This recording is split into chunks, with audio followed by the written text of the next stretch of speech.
Bueno, pues si les parece bien, como es el inicio del retiro, podemos quizá empezar con una oración.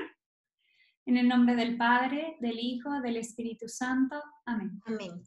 Ven Espíritu Santo, llena los corazones de tus fieles y enciende en ellos el fuego de tu amor. Envía, Señor, tu Espíritu Creador y renueva la faz de la tierra. Oremos, oh Dios, que has iluminado los corazones de tus hijos con la luz del Espíritu Santo. Haznos dóciles a sus inspiraciones para gustar siempre del bien y gozar de su consuelo. Por Cristo nuestro Señor. Amén. Espíritu Divino, ven y desciende a nuestra mente y a nuestro corazón. Deseamos aprender a orar y Jesucristo es el que nos muestra el camino al Padre. Por eso hoy nos acercamos a las enseñanzas de Jesús, para orar como Él ora, para orar en Él y para orar como Él. Pero solo si tenemos tu Espíritu Santo, podremos encontrar el camino de la oración. Dios te salve María, llena eres de gracia, el Señor es contigo. Bendita eres entre todas las mujeres y bendito es el fruto de tu vientre, Jesús. Santa María, Madre de Dios, ruega por nosotros los pecadores, ahora y en la hora de nuestra muerte. Amén. gloria al Padre, al Hijo y al Espíritu Santo, Como en un principio y siempre por los siglos de los siglos. Amén. siglos. Amén. En nombre del Padre, del Hijo, del Espíritu Santo. Amén. Bueno, pues vamos a empezar. A mí me pidieron una plática, como que el tema en general que me habían dicho era que fuera sobre las enseñanzas de Jesús sobre la oración. Y qué mejor como maestro que Jesús, que Él mismo nos enseñe y nos conduzca al Padre. Ahora, yo soy biblista, entonces vamos a intentarlo hacer desde una perspectiva bíblica, por eso les pedí, no sé si les comentó Monse, que trajeran sus Biblias, que las utilizaremos como punto de referencia.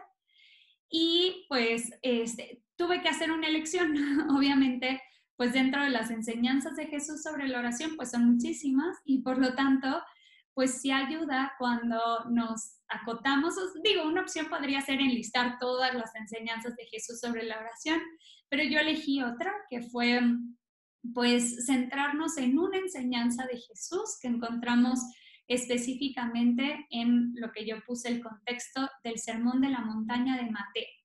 Entonces, por eso este es el título de nuestra plática. Ustedes oren de este modo, Padre nuestro, ¿no? Entonces, pues vamos a acercarnos a estos como recomendaciones que nos da Jesús e incluso de su misma boca sale una oración que es la oración por excelencia en la iglesia, que es el Padre nuestro. Entonces, bueno, si les parece bien, vamos a empezar. Lo primero que vamos a hacer es leer el texto. Acuérdense, cuando nosotros entramos en contacto con una realidad bíblica, pues lo primero que tenemos que hacer es leer directamente el texto. A veces pasamos pláticas enteras hablando sobre un texto y nunca se escucha el texto. Entonces, pues vamos al texto. ¿Por qué? Porque el texto mismo ya es palabra viva. Entonces ya el texto nos arroja luz, nos arroja información para que nosotros mismos podamos ir encontrando un mensaje de Dios. Esto más bien es una plática, porque yo le pregunté a Monse y me dijo que estaba bien, que más que una meditación. Si fuera una meditación haríamos otro acercamiento. Entonces, bueno, si les parece bien, vamos a buscar en nuestra Biblia al evangelista Mateo. Recuerden que el Evangelio de Mateo es el primero que encontramos en el Nuevo Testamento. Y vamos a ir al 6º capítulo, los versículos 5 al 13. Mateo 6, del 5 al 13. Entonces dice, cuando ustedes oren, no sean como los hipócritas, a quienes les gusta orar de pie en las sinagogas y en las esquinas de las plazas, para que los vea la gente. Les aseguro que ya tienen su recompensa. En cambio, cuando tú ores, entra en tu habitación y cerrando la puerta, ora a tu Padre que está en lo secreto, y tu Padre que ve lo secreto te premiará. Al orar, no hablen demasiado como los paganos, que piensan que Dios escucha a los que hablan mucho. No sean como ellos, pues el Padre de ustedes sabe lo que necesitan antes de que se lo pidan. Ustedes oren de este modo: Padre nuestro que estás en los cielos, santificado sea tu nombre. Venga tu reino, hágase tu voluntad en la tierra como en el cielo. Danos hoy nuestro pan de cada día.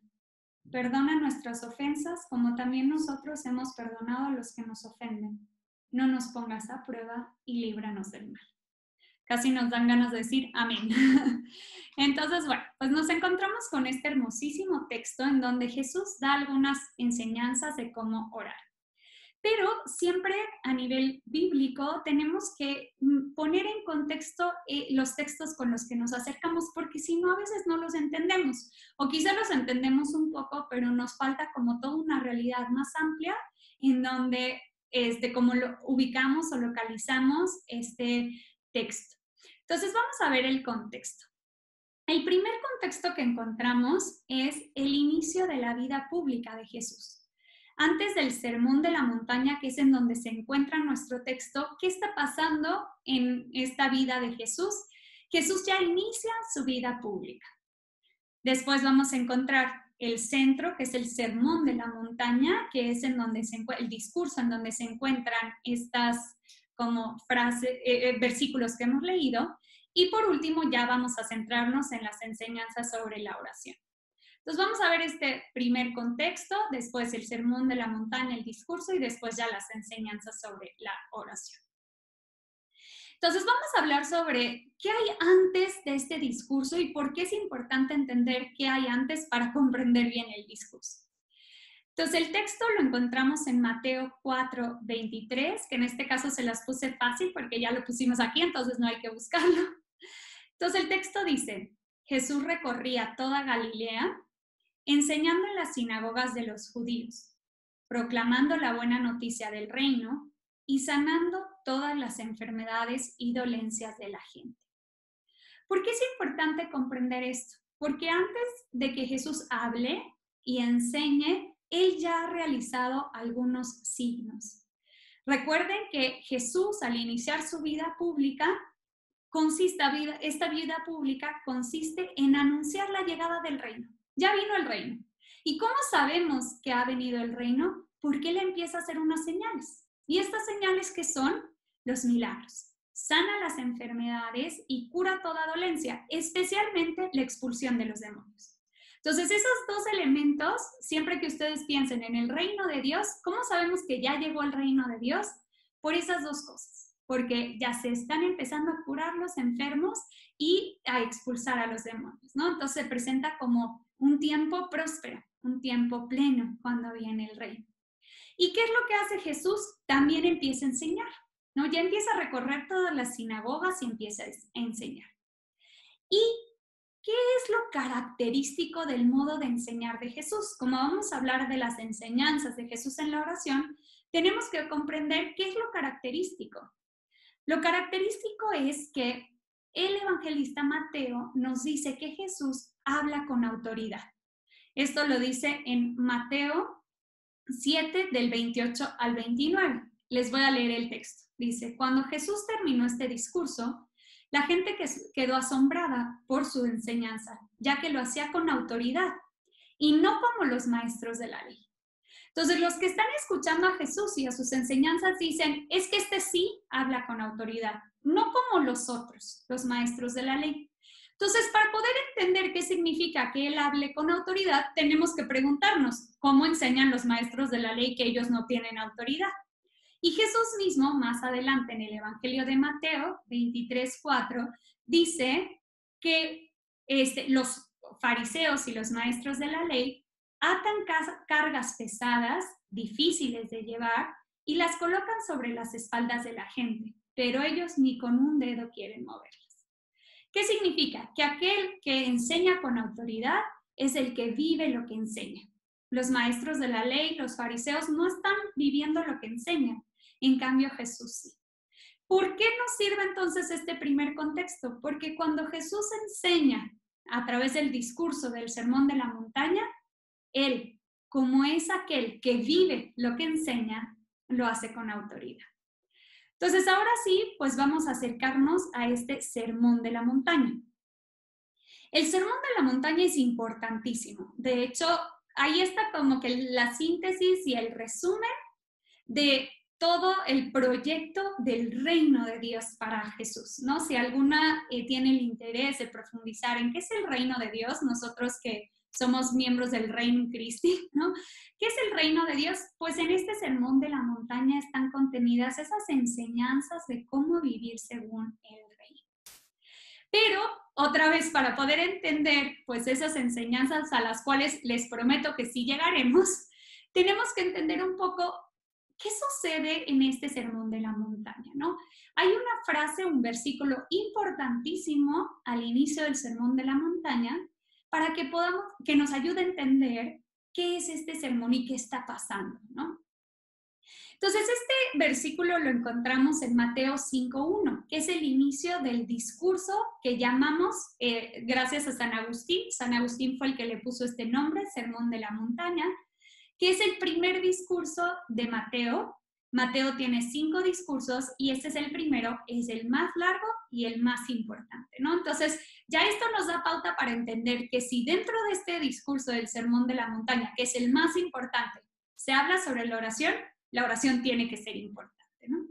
Entonces, vamos a ver este primer versículo. El versículo dice, al ver a la multitud, Jesús subió a la montaña. Se sentó y sus discípulos se le acercaron.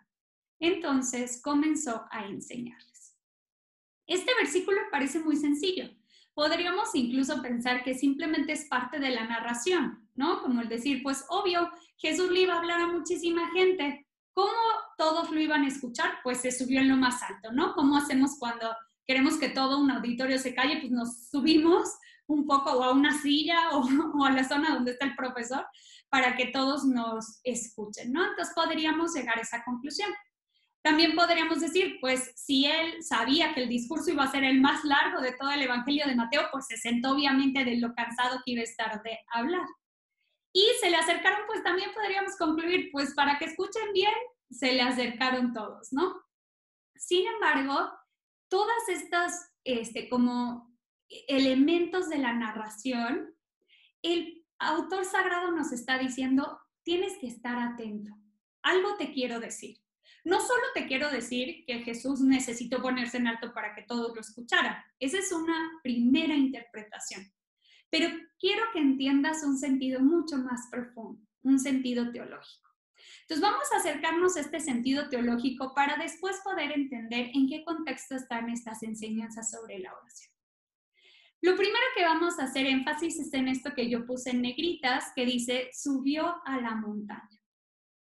Esto cuando comparamos, ¿se acuerdan que los evangelios de Mateo, Marcos y Lucas se llaman los evangelios sinópticos porque tienen cosas muy parecidas? Y luego Juan ya es otro discurso, sigue siendo de los hechos de la vida de Jesús, pero una profundización teológica. Entonces, si nosotros comparamos este sermón de la montaña de Mateo con el sermón de la montaña de Lucas, nos damos cuenta de una cosa muy curiosa. Mateo sitúa este discurso en la montaña y Lucas no. Lucas, al contrario, dice que Jesús viene de la montaña, ha pasado la noche en oración y el discurso lo hace en un llano. Y ahí notamos una diferencia. Al notar una diferencia, ¿qué nos tenemos que preguntar?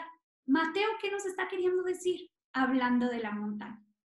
Y otra nota característica es que en lugar de decir el sermón del Popocatépetl, ¿no? O del Iztaccíhuatl, de la montaña en donde pues estaría, que tiene un nombre, dice simplemente la montaña. En el Antiguo Testamento, ¿cuál es la montaña por excelencia? El Sinaí. El monte Sinaí es esa montaña, no sé si recuerdan, en la época en que el pueblo de Israel está en el desierto, Dios se le manifiesta al pueblo, ¿dónde? En un monte que llamamos el monte Sinaí. ¿A través de qué? De una teofanía, es decir, una manifestación de Dios divina, a través de, se describe como una erupción de un volcán, y entonces Dios se hace presente. Y ahí se encuentra con un personaje que se llama Moisés, que es el mediador entre Dios y el pueblo. Moisés sube a la montaña y ahí recibe, ¿qué? Las tablas de la ley, es decir, la Torá, la ley, el decálogo. Entonces recibe la ley de Dios y baja para presentarla al pueblo. Piensen ahora en Jesús. Jesús es este nuevo Moisés que sube a la montaña y va a pronunciar un discurso. Este discurso que va a ser la ley, la nueva ley. Se basa en la ley antigua, pero, como dice Jesús, la lleva a plenitud, ¿no? No se queda solo en la ley, sino que la planifica, la interpreta y le da un nuevo sentido.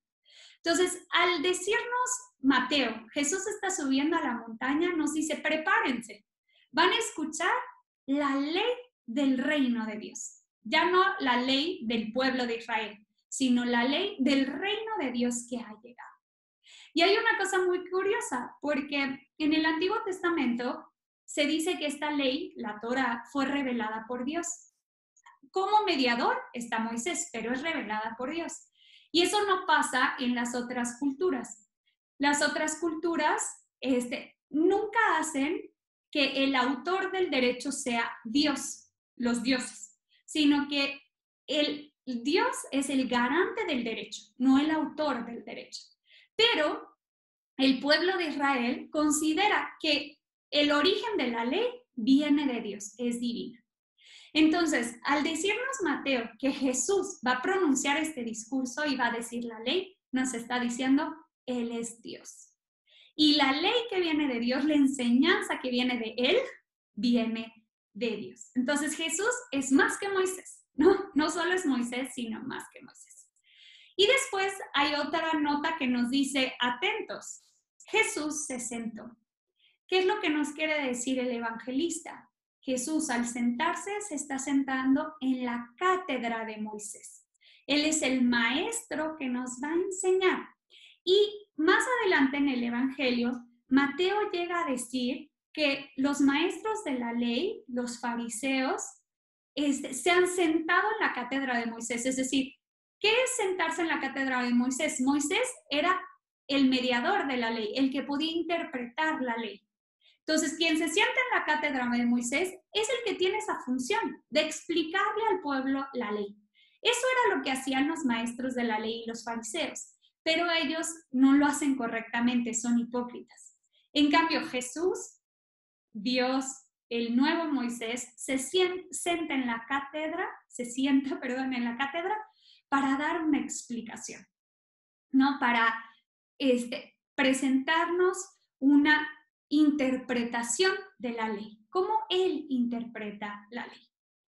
¿Vamos bien? Es que como no veo caras, ¿hay alguien que me puede decir si va bien o si quieren prender sus cámaras o alguna, solo que me haga, ay, gracias, ya vi una manita parada, porque bueno, uno nunca sabe, habla y habla en estas circunstancias y pues supone que alguien le está escuchando. Entonces, bueno, ya dijimos que Jesús es este nuevo Moisés que sube al monte, que se sienta en la cátedra y que nos va a dar una enseñanza. ¿Y qué pasa? Pues los discípulos se aproximan, se acercan. Y esto también es una nota muy sencilla, pero que también da luz. Cuando se utiliza este verbo aproximarse en el Antiguo Testamento, la persona se suele aproximar hacia algo sagrado. Es decir, se utiliza ese verbo para hablar de cuando yo llevo una ofrenda, me aproximo a llevarle una ofrenda al santuario o me acerco al altar de Dios, ¿no? Entonces, estamos diciendo, o el evangelista nos está diciendo, se están acercando a algo sagrado, algo divino, que es Cristo. Y después, pues obviamente nos dice que comenzó a enseñarles. ¿Y por qué voy a hacer énfasis en la enseñanza? Pues porque es de lo que vamos a hablar, ¿no? De las enseñanzas de Jesús sobre la oración. Entonces, la enseñanza es en el fondo una instrucción, ¿no? Algo que Jesucristo está compartiendo con sus discípulos. Y esta enseñanza se considera una nueva doctrina que, como les decía, se imparte con autoridad. Pero siempre, que ya lo mencioné, está basada en la ley anterior, pero le da una nueva interpretación y la supera. Y ahora, ¿qué tiene como contenido este sermón de la montaña? Como les dije, el contenido es el resumen o el programa de toda la actividad de Jesús. Si nosotros en el Evangelio de Mateo leemos ese sermón, ahí está concentrado todo lo que según el evangelista Mateo Jesús nos quiere decir. Por lo tanto, si Él tiene ahí todo concentrado y nos quiere hablar de la oración, ahí encontramos un mensaje importante. Y lo que quisiera hacer notar sobre este contenido es que, fíjense, el Sermón de la Montaña empieza con las bienaventuranzas, ¿no? Ese es después del versículo 5:1, el Mateo 5:2, empiezan las bienaventuranzas. Si alguien tiene abierta su Biblia y lo quiere corroborar, lo puede corroborar. Y entonces empieza con una palabra, bienaventurado. Por lo tanto, todas las enseñanzas que nos va a dar Jesús, que en el fondo son reglas morales, normas, leyes, nos está diciendo, ¿tú quieres ser bienaventurado? ¿Quieres ser dichoso? ¿Quieres ser feliz? Tienes que cumplir todo esto que yo te propongo como programa de vida. Por lo tanto, es como una cierta ciencia de la felicidad. ¿Tú quieres ser feliz? Vive así. Por lo tanto, ¿quieres ser feliz? Ora, porque dentro de este contexto está la oración. Y esto nos conecta con un salmo que a mí me encanta, yo digo mucho esto, pero el primer salmo, el salmo primero, nos dice, empieza diciendo así, ¿no? Bienaventurado, dichoso. Entonces el salterio, el libro de los salmos, empieza igual que las bienaventuranzas. Bienaventurado, dichoso. ¿Y qué sería en el caso del salterio? Pues dichoso el que vive según como el salterio, como los salmos proponen vivir. ¿Qué sería en este caso? Dichoso aquel que sabe vivir como Jesús, ¿no? Como Jesús vivió.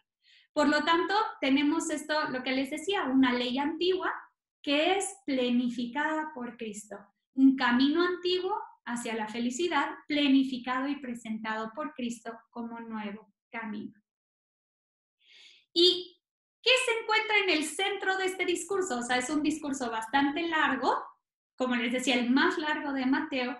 Lo que se encuentra en el centro es la oración.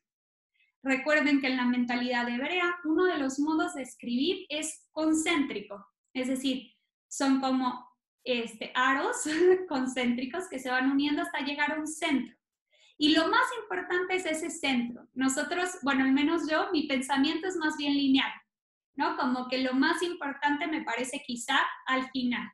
Ellos colocan en el centro del discurso lo más importante. Por lo tanto, nos está conduciendo Mateo hacia lo más importante, que es el Padre Nuestro, ¿no? Que es justo lo que vamos a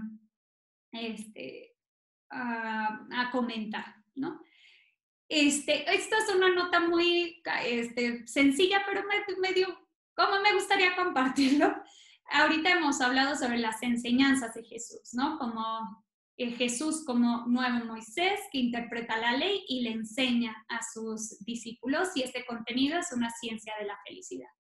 Y fíjense, cuando Él asciende al cielo y les da un mandato a los apóstoles y a los discípulos, les dice que tienen que enseñar todas estas cosas, ir y enseñar todas estas cosas. ¿Qué es lo que tienen que enseñar? El sermón de la montaña. O sea, como que estas enseñanzas que están contenidas aquí es lo que nosotros estamos llamados a predicar.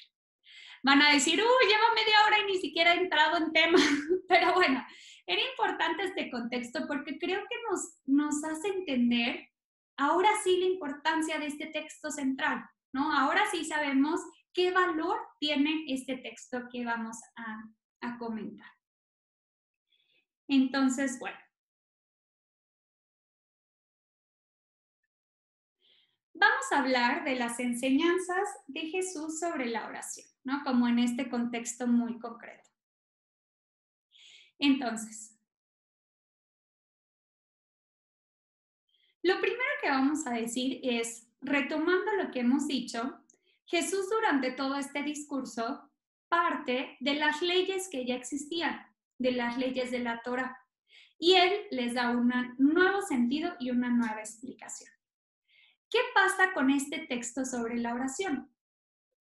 Jesús se basa en las obras tradicionales de piedad o en las formas típicas expresivas de la religiosidad judía.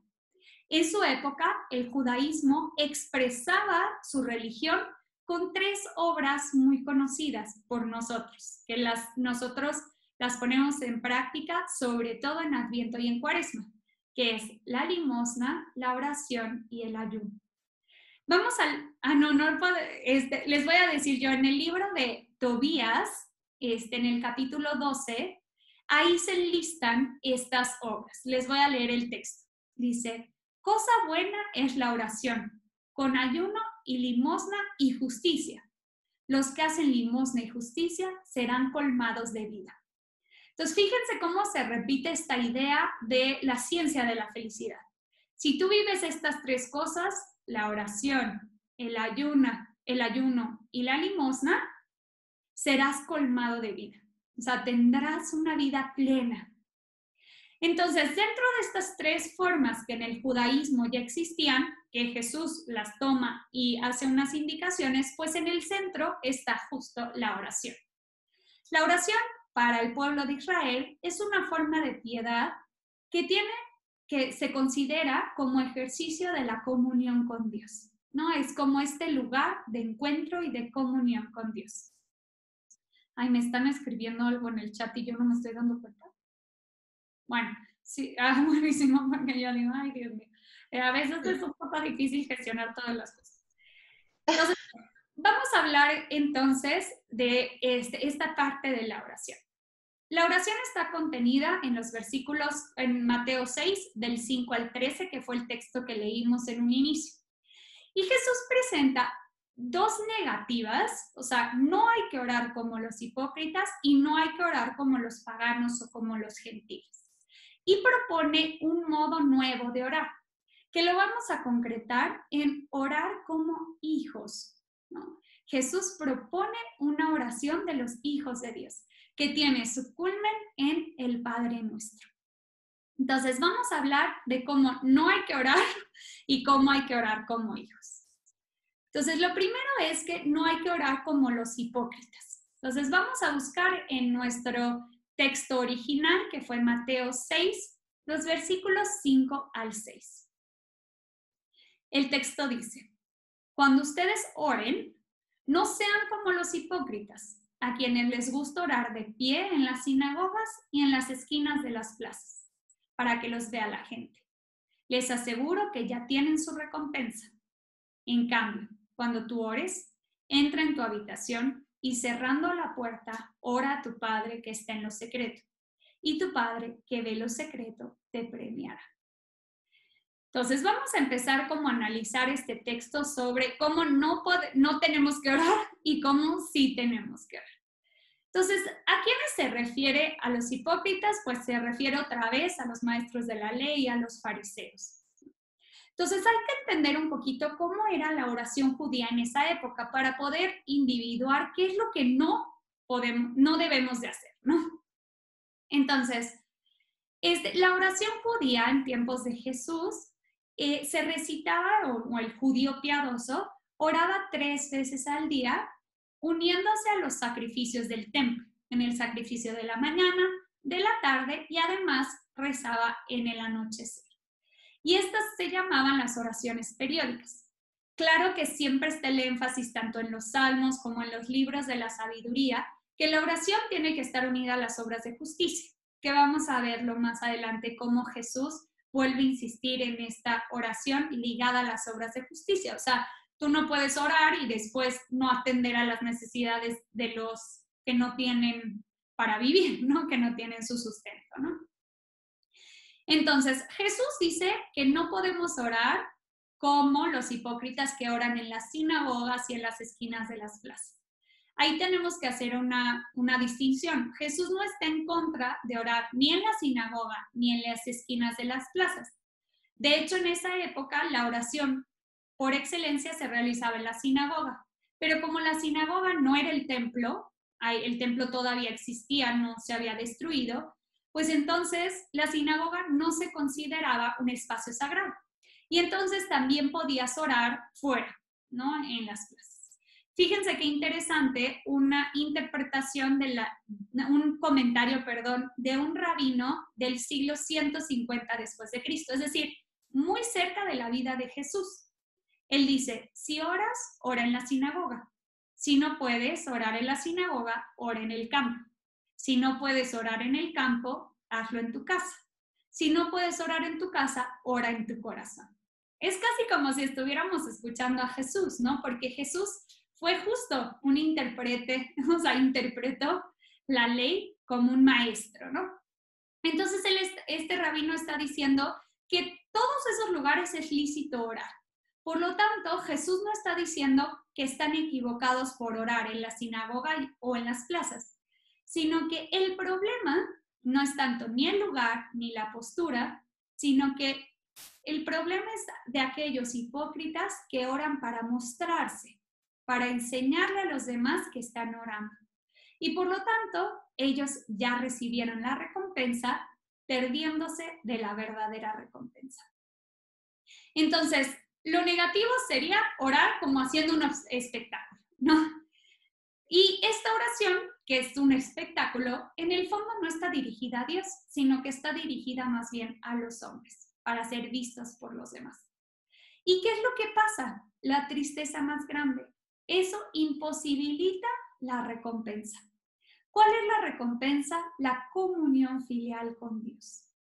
La oración nunca debe estar al servicio de otros fines, sino el de hablar con Dios.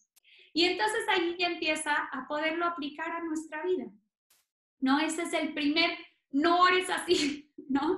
No ores, y quizá nosotros no oramos para que los demás nos vean, ¿no? Y menos en COVID porque ni podemos ir a la iglesia. Pero ¿cuántas veces rezamos para que nosotros nos veamos a nosotros mismos? Y que nosotros nos podamos poner una palomita de decir, yo ya recé mis 15 minutos, mi media hora, mi hora eucarística, ¿no? Y entonces yo me estoy viendo a mí misma, aunque los demás no me vean, pero yo me estoy viendo a mí misma, y esa oración, en lugar de estar dirigida a Dios, está dirigida a uno mismo o a los hombres. Y en el fondo lo más triste es que nos perdemos de la recompensa. Por eso aquí dice Jesús, ellos ya tienen su recompensa. ¿Y cuál sería la recompensa? Vamos a hablar un poquito de este término, recompensa. En sentido profano, es todo el pago que se hace tanto a los jornaleros o a los trabajadores asalariados. Es tal cual un pago. Pero Jesucristo lo utiliza en otro contexto. Él no dice que la recompensa va a ser, ahí te van tus 5 pesos, sino que la recompensa está en la línea de la retribución. ¿Qué es la retribución? Yo creo que lo van a entender muy fácil. En el Antiguo Testamento se encuentra la teología de la retribución, es decir, que los que cometen cosas buenas recibirán cosas buenas, los que cometen cosas malas recibirán cosas malas, ¿no? Los buenos recibirán bienes, los malos males. Pero esta teología de la retribución fue fuertemente contestada en el Antiguo Testamento, porque no es verdad. Los buenos a veces sufren, y ese es el libro de Job. Y a veces, sufren más todavía que los malos, que parece que a los malos les va bien. Entonces, esta teología de la retribución como que ya no daba sentido. ¿Y qué es lo que sucede? Jesús habla de una recompensa, de una retribución. O sea, nosotros algo vamos a recibir, pero rompe totalmente el esquema de lo que decíamos anteriormente. Esta retribución para Jesús no es una recompensa que se gana por los propios méritos, sino que es un don de Dios. Y vamos a analizar un poquito qué tipo de don de Dios es, porque así vamos a entender lo que es la oración. Entonces, lo primero es que esta recompensa se da dentro del tiempo, pero también de manera escatológica. Es decir, ya recibimos ahora la recompensa. Y eso nos hace pensar en nuestra oración. Si concebimos la oración o la recompensa como la comunión filial con Dios, nosotros los cristianos no nos tenemos que esperar hasta morirnos y llegar a la eternidad para poder entrar en comunión con Dios. Nosotros en la oración, en este tiempo, no solo el escatológico, sino en este tiempo, ya recibimos esta recompensa, esta comunión con Dios. Además, en la tradición de Jesús, la recompensa no se conoce como un cálculo como mezquino, ¿no? A veces hay mucha gente que dice, Dios no sabe de matemáticas, ¿no? Y pues la parábola que nos viene a la mente más frecuente es la que llega una persona a trabajar a las 8, luego otra a mediodía, estoy inventando las horas, pero bueno, una a mediodía y luego otra al final de la jornada y a todos se les paga lo mismo. ¿Qué pasó? O sea, ese jefe de la empresa en época de COVID estaría en quiebra, ¿no? Entonces vemos cómo esta recompensa supera todas las consecuencias terrenas de lugar, de calidad, de si las obras nuestras son buenas, si fallamos, no se vale tampoco en la equivalencia, en la obra realizada, y eso también es la oración, ¿no? No depende tanto de nosotros, no es nuestro esfuerzo lo que obtiene de Dios la gracia, de Dios su presencia, sino que es un Dios que nos recompensa como un don, que se da como don, gratuitamente, por amor. Entonces la oración es ese acoger al Dios que se nos da con gratuidad. Y de hecho la recompensa en el fondo es el reino de los cielos. La recompensa es Dios mismo. Entonces en nuestra oración no ganamos buenas luces, ideas geniales, unos sentimientos hermosos. En la oración nuestra recompensa es Dios mismo. Es esta comunión, es este intercambio de amor entre Dios y nosotros. Y entonces, en su obrar, ya sea a través de la limosna, la oración o el ayuno, si obra ante los hombres, el discípulo ya recibió su recompensa. Pero si lo hace de cara a Dios, entonces sí puede tener su recompensa. Entonces, vamos a ver cómo nos propone orar. Si ya dijimos que no hay que orar como los hipócritas porque nos perdemos de la recompensa, ¿cómo tenemos que orar? Y como les decía, es una oración de hijos. Entonces, lo que nos dice el texto es que hay que orar como los hijos que están en su habitación. Dice, oran en su habitación. Esta palabra en griego hay que entenderla bien. ¿A qué tipo de habitación se refiere? Nosotros en nuestras casas tenemos muchas habitaciones. ¿A qué tipo de habitación se refiere? Es la habitación privada en las casas que no tiene ventana y por lo tanto no tiene acceso a que nadie pueda ver de fuera, ¿no? Entonces volvemos a esta idea de que es una oración no tanto que no podemos orar fuera de la casa, sino más bien una oración en donde nadie la ve, en el sentido de que nadie pueda obtenerse esa, o sea, que nuestra oración se encamine hacia recompensar a algún hombre o a nosotros mismos, sino que solo tener la recompensa de Dios.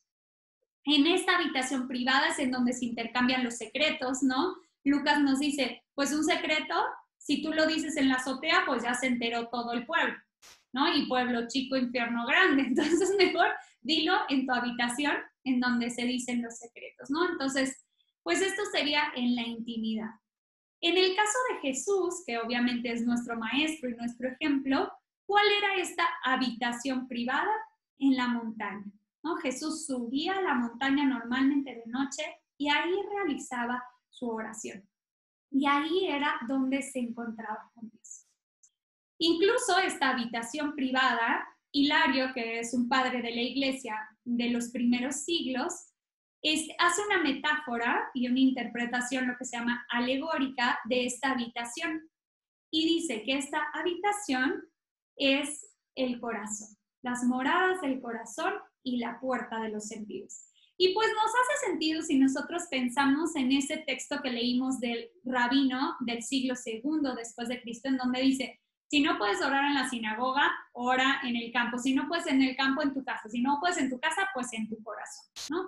Y pues eso nos hace pensar en nuestra oración, ¿no? Nosotros sí podemos orar en el corazón y Dios que ve el corazón nos premiará. ¿Y cómo nos va a premiar? Premiar con su intimidad. Si nosotros estamos orando fuera en la sinagoga, no va a haber intimidad. ¿Dónde se realiza la intimidad? Pues en la habitación, en el corazón. Es ahí donde entramos en comunión con Dios. Y otra cosa muy característica es que esto es muy típico de Jesús.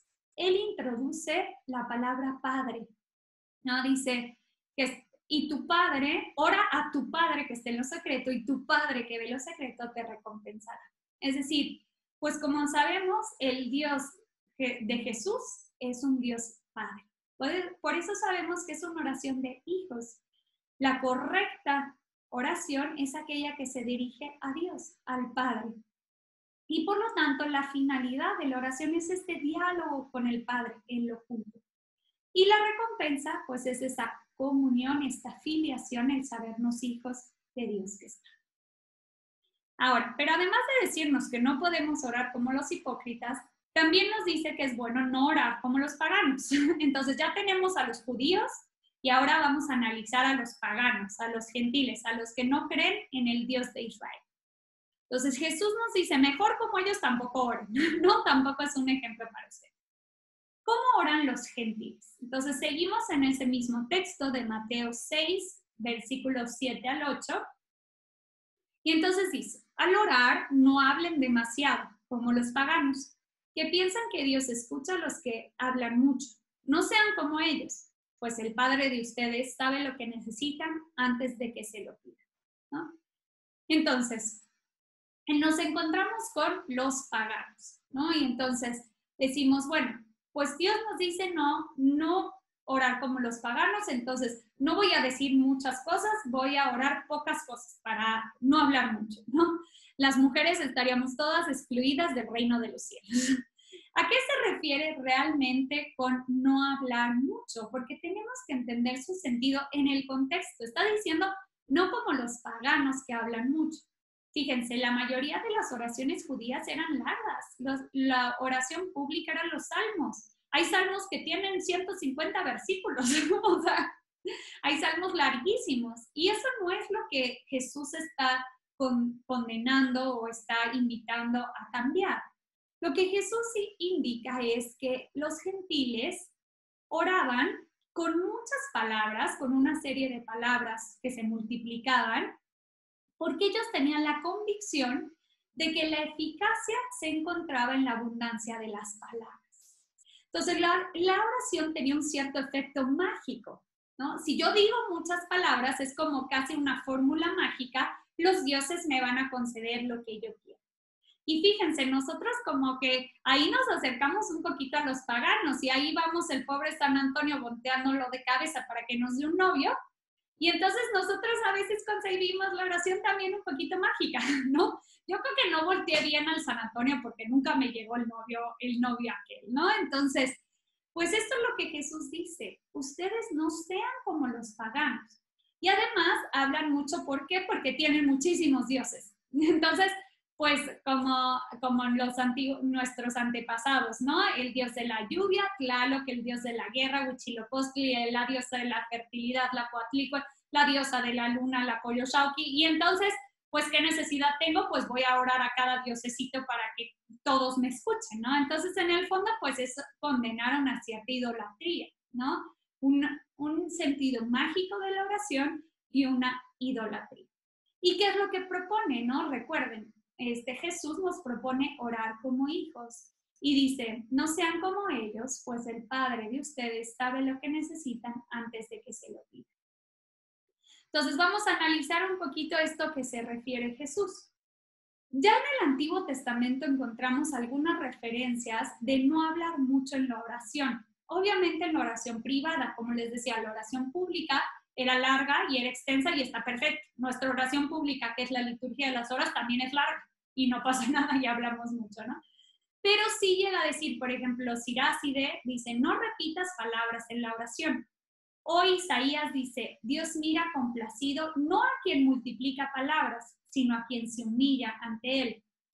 También un salmo, el Salmo 139, dice, no necesitas ser informado de las necesidades de los hombres, y se refiere a Dios. Entonces, más o menos ya había esta tradición en el Antiguo Testamento, pero hemos insistido en que Jesús todo lo lleva a plenitud.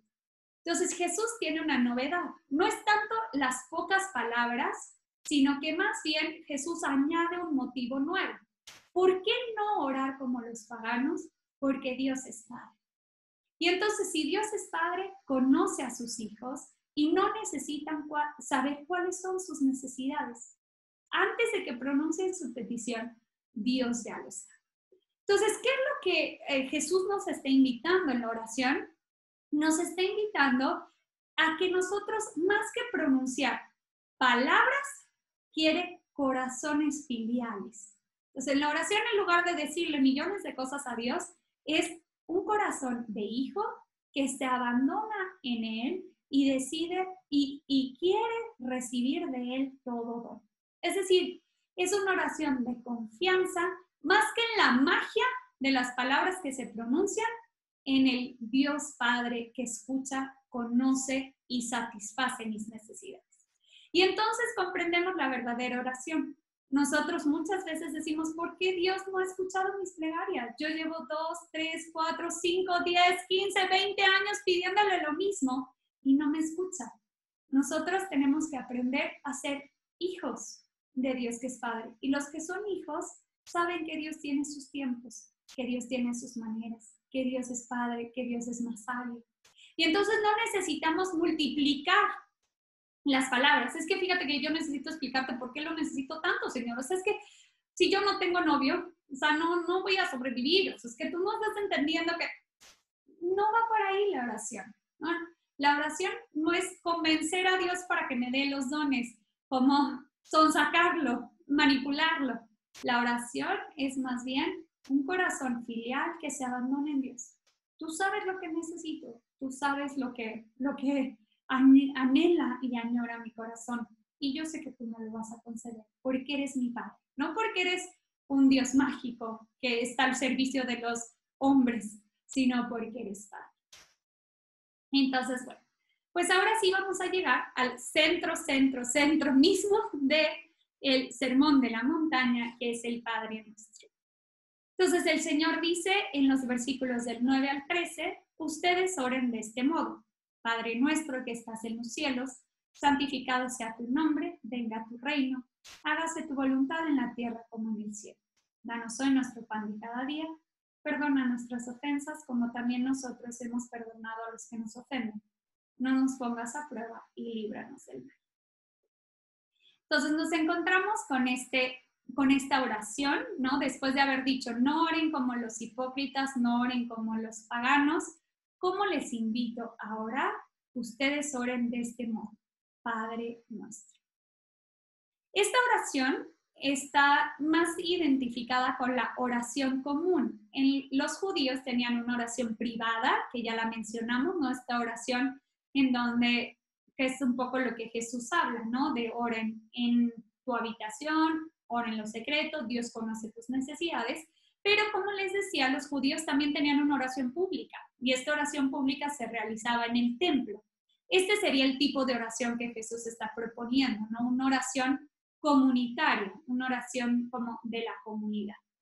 Y lo más hermoso de esta oración es que la boca misma de Jesús pronuncia esta oración. Por lo tanto, cada vez que nosotros pronunciamos el Padre Nuestro, lo hacemos con la boca de Jesús, con la boca del Hijo. Él es el verdadero Hijo que pronuncia y que puede dirigirse al Padre, y nosotros en Él pronunciamos estas palabras. De hecho, se dice que el Padre Nuestro original, lo más seguro es que haya sido pronunciado en arameo, que era la lengua que Jesús hablaba, ¿no? Y hay todas unas teorías en donde se traduce del griego al arameo y el arameo tiene más sentido que el griego, ¿no? Entonces, podríamos decir que realmente viene de la boca de Jesús esta oración. Obviamente, pues sería imposible que yo hablara del Padre Nuestro completo. Ya otro día me invitan para hablar del Padre Nuestro. Vamos a centrarnos solo en estas dos primeras palabras que ya lo dicen todo, que es Padre Nuestro, que en el fondo es solamente la invocación inicial. La invocación inicial a que se refiere, pues es las primeras palabras que uno pronuncia en la oración y hacia quién se dirige. Entonces, ahorita, en un salmo puede decir, oh Dios Altísimo, y entonces esa es la invocación inicial, o el Señor de los ejércitos, escucha mi oración, esa es la invocación. En este caso, la invocación es Padre, Padre nuestro. ¿A quién invocamos? ¿A quién imploramos? A un Dios que es Padre. Padre que sería el destinatario de la oración. Como dijimos, esta oración lo más seguro es que fue pronunciada en arameo. Por lo tanto, detrás de la palabra Padre se encontraría la palabra Abba. que muchos hemos escuchado, porque de hecho Jesucristo en la cruz se refiere al Padre así, Abba. Abba es una palabra que forma parte del lenguaje familiar, que se decía en la casa, ¿no? Que era un contexto de familia, y normalmente lo utilizaban o los niños o los adolescentes para hablar de su padre, dirigirse a su padre o a las personas mayores con una señal de respeto. Entonces, cuando nosotros decimos Padre, Abba, estamos afirmando que somos parte de la familia de Dios y que tenemos esta relación de proximidad, de cercanía, de familiaridad, de amor con Dios. ¿De qué Dios? Del Dios que se nos muestra en las parábolas, el Dios de Jesús, que es un Dios creador, que es un Dios conservador de todo, el guía supremo del mundo, el misericordioso, el Padre. Entonces, cuando el discípulo dice Padre nuestro, pues él recita esta oración y sabe que Dios tiene una relación de intimidad con él, ¿no? Que es su Padre. Es por tanto la oración de los hijos de Dios, ¿no? A veces yo escucho, no, pues es que las oraciones vocales son como de las que aprendimos en primaria.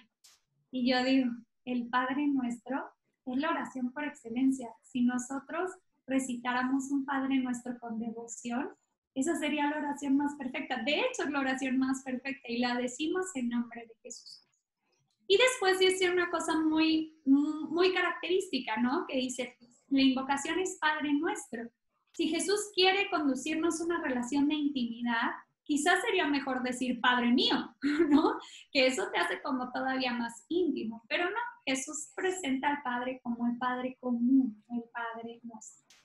Recuerden que en el Antiguo Testamento Dios sí se presenta como Padre y se utiliza la imagen del Padre de un modo hermoso, sobre todo en Oseas.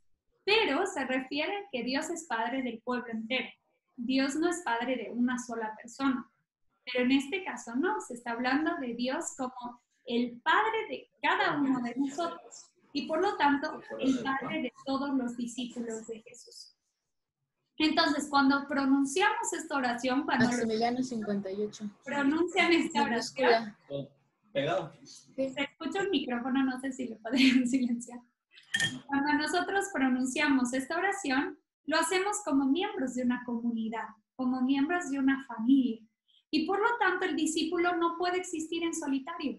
No puedo ser yo católico individualmente y los demás que se mueran y que hagan su vida, ¿no? Total, yo tengo aquí en mi habitación, en lo más interno de mi ser, mi relación con Dios. Eso no puede ser. Mateo insiste en que todos los discípulos son hermanos, ¿no? Todos los que siguen a Jesús son hermanos. Por lo tanto, la relación filial con Dios, esta relación de hijos, de intimidad, incluye necesariamente la relación fraterna, es decir, la relación con los demás. Por ello, su oración, incluso la más íntima, no puede prescindir de nosotros. Nosotros cuando estamos en oración íntima, estamos con toda la iglesia. Y toda la iglesia está ahí presente en nuestro corazón. Y oramos en nombre de ella y por toda la iglesia. ¿Ah? Y entonces, ¿esto cómo lo vemos reflejado? Fíjense, el Padre Nuestro tiene unas primeras líneas dedicadas a Dios, pero la penúltima petición, ¿no? Perdónanos como nosotros perdonamos a los que nos ofenden. Entonces, en la oración está ya incluido el aspecto de fraternidad, de caridad, de amor a los demás. Entonces, bueno, ya solamente termino. Ahorita vamos a recoger un poco la información que dijimos, pero se me hace importante hacer notar que la primera comunidad cristiana, que sería los primeros cristianos que escucharon de viva voz lo que Jesús les enseñaba, se dice en uno de los documentos más antiguos que se conservan sobre el estilo de vida de la comunidad cristiana, que se llama la Vida G, nos dice que algunas de las primeras comunidades cristianas recitaban el Padre Nuestro 3 veces al día. ¿Se acuerdan la oración judía que se recitaba 3 veces al día ligado al sacrificio del templo, en la mañana, en la tarde y en la noche? Bueno, pues la Vida G, después de citar el Padre Nuestro por entero, concluye, orad así 3 veces al día, ¿no? Entonces ya desde los orígenes del cristianismo el Padre Nuestro se convierte en la oración litúrgica por excelencia. Es la oración de los hijos de Dios que en voz de Jesucristo repiten esta oración. Entonces, bueno, si les parece bien, vamos a hacer una pequeñísima, como recuperar un poquito las ideas que hemos dicho. Entonces, si recuerdan, hemos empezado por contextualizar este texto, ¿no? Este texto se encuentra después de las del inicio de la vida pública de Jesús, en donde Jesús ya ha curado a los enfermos, expulsado a los demonios y ya ha empezado a predicar en las sinagogas. Y ya el evangelista nos está diciendo, predica con autoridad, es decir, vive lo que predica. Y ahora que escuchamos todo el Padre Nuestro, pues todo nos remite a Jesús. Así era como Jesús oraba. Y entonces, si Jesús oraba así y nos enseña a orar así, Él habla con autoridad. Entonces, hablando con autoridad, pronuncia un primer discurso, un discurso grande, un discurso importante, que se llama el Sermón de la Montaña. Este nombre lo puso San Agustín, en donde Jesús sube al monte, se convierte en este nuevo Moisés que recibe la ley y Él pronuncia la ley, o sea, es Dios que pronuncia una nueva ley, la ley del reino. ¿Y cuál es esta ley? Es la ley de la felicidad, es el camino de la felicidad. Y para ser felices, en el centro de esta enseñanza está la oración. No solamente la limosna y el ayuno, sino especialmente la oración. Limosna, ayuno y oración son los modos de piedad frecuentes en el judaísmo, pero ahora hay un modo nuevo de realizar esta limosna, esta oración, este ayuno.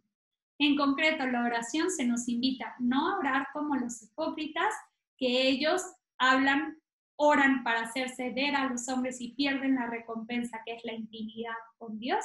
A nosotros se nos invita a orar en una habitación, es decir, que nadie vea nuestra oración, que sea dirigida solo a Dios para tener la recompensa.